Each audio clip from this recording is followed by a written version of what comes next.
These are my handwritten instructions for how to use an incubator to hatch chicks. The first thing you have to do is decide how many chicks you want to hatch, what type of chicken you want to hatch. Are you looking for egg-laying breeds, meat birds, or just show breeds? Different types of chickens.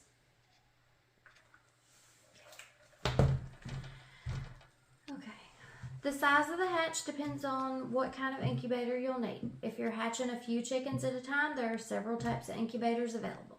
There's a 12 egg type, 24 egg type, or you could go with a large cabinet incubator that holds up to 270 eggs at a time if you plan to be a breeder or sell chicks.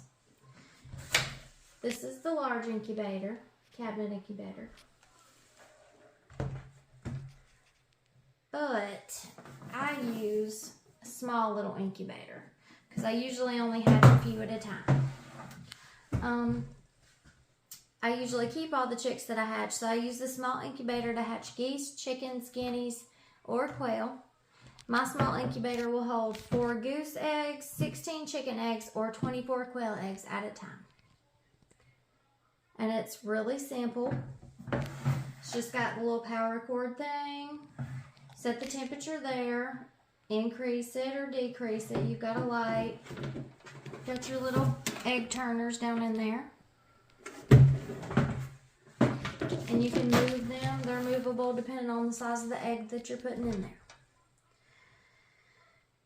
So after you select the incubator type, depending on how large a hatch you want, then you have to find eggs.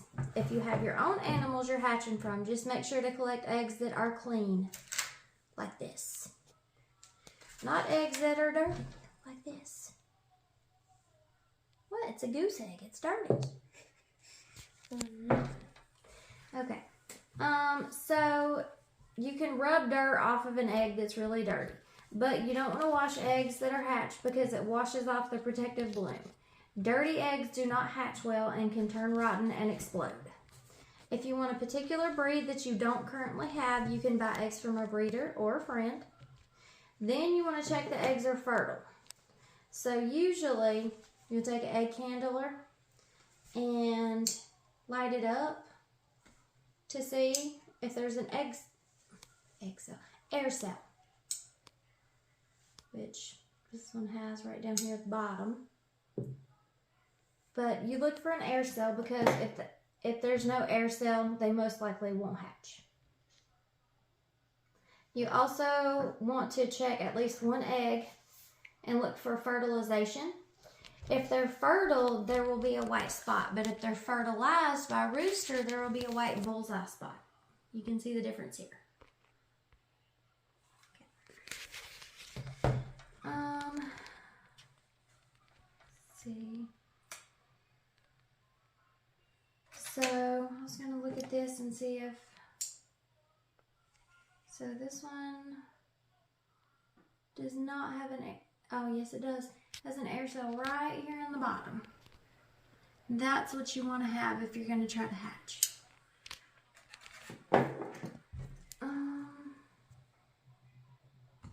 When you're ready to set the eggs to hatch, you need to check that your incubator is cleaned fully, all parts cleaned and ready to assemble, which mine is because I just put it together. Read the instructions if you need to and familiarize yourself with the incubator settings. Once the eggs are placed, you want to leave the incubator closed as much as possible to not disturb the growth. You assemble your incubator, place it in a safe place where children or pets can't knock it off, like cats, which has happened in the past.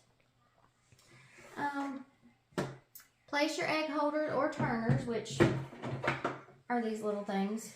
They turn the eggs automatically, and they're adjustable. Plug your incubator into the wall.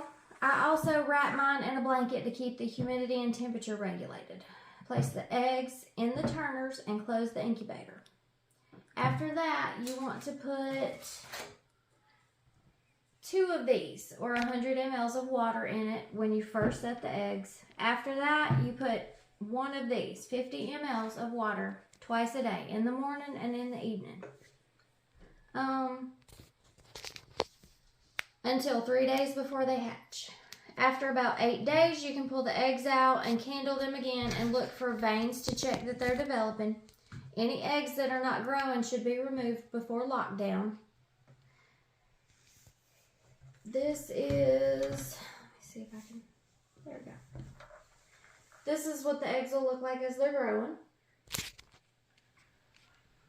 Okay. 3 days before the eggs are set to hatch, you need to take out the egg turners, pull these out and lay the eggs flat in the bottom of the incubator so that the chicks have room to run around once they hatch and they don't get stuck in the moving parts. So take out any eggs that are not growing to avoid having rotten eggs explode. On the final 3 days before hatch, that's considered the lockdown period. After removing the egg turners, do not open the incubator twice a day to increase humidity for hatch. If there's not enough humidity, the eggs will dry out and the chicks may get stuck in the membrane of the egg and not hatch. Once chicks start to hatch, only open the incubator after they have all hatched. If for some reason an egg has pipped, where it has a hole in it and the chick's trying to hatch, and then the chick is unable to get out of its shell after 12 hours, you have to intervene or you could lose the chick. Open the incubator as quickly as possible. Place a warm, moist paper towel in the incubator as you remove the chick. This will increase the humidity so that there's not a big dip and the other chicks aren't affected by the door being opened and closed.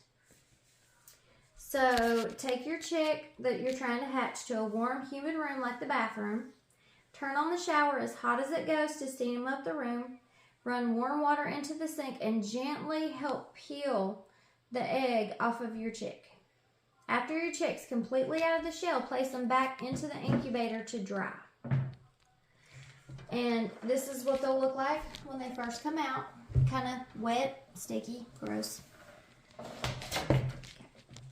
Chicks have to be dry before they're removed from the incubator and placed into a brooder box. I use a plastic tote as a brooder box with a metal gate over top and a heat lamp. Fill your brooder with fresh bedding. I use pine shavings and a bowl for food and water. Add the babies as they dry out. After babies are fully feathered and the weather is above freezing, chicks can be released into your outdoor coop. These are the babies after they dry. Okay. And these are fully feathered babies when they're ready to go outside.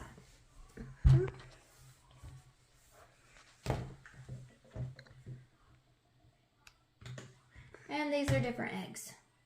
Quail eggs. This is a goose egg for size reference. And these, chicken eggs. So they're all different. You just have to know what you want to hatch. Thank you.